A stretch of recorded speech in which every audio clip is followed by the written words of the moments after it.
Music।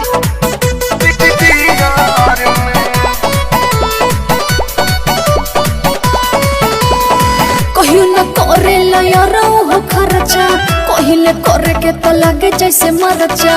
कहियो न करे लयरो हो खर्चा, कहिले करे के तो लगे जैसे मरचा। अब न रहता नियर में। अरे ये गोरी एगो बियर बाटे, ए गोरी एगो बियर बाटे, चल पिया दी बियर में। ए गोरी एगो बियर बाटे, चल पिया दी बियर में। ए गोरी एगो बियर बाटे, चल पिया दी बियर में। खाली बियर बाकी चिकनो बा ना हो दूगो गोल पिसवा खा के पीली हो।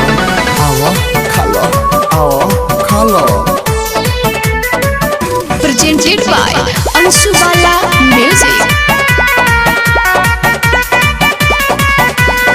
संगे न चला पहले मंदिर घुमा दा, लागल बल्ला लसा पिज्जा भी खिला दा।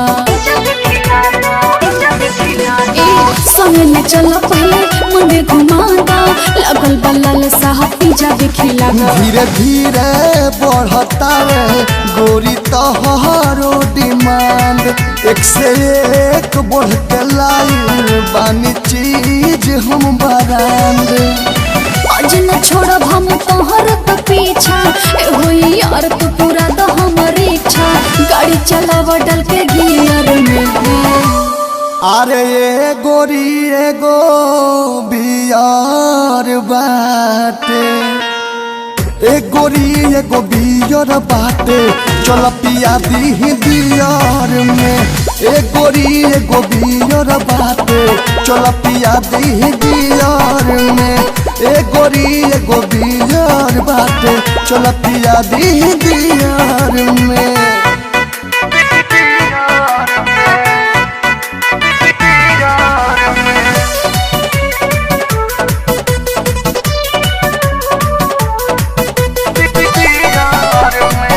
Presented by Anshu Bala Music। Beer कही जानी दारू पियाई हा, ए होई यार जानी बुरबक बनई हा।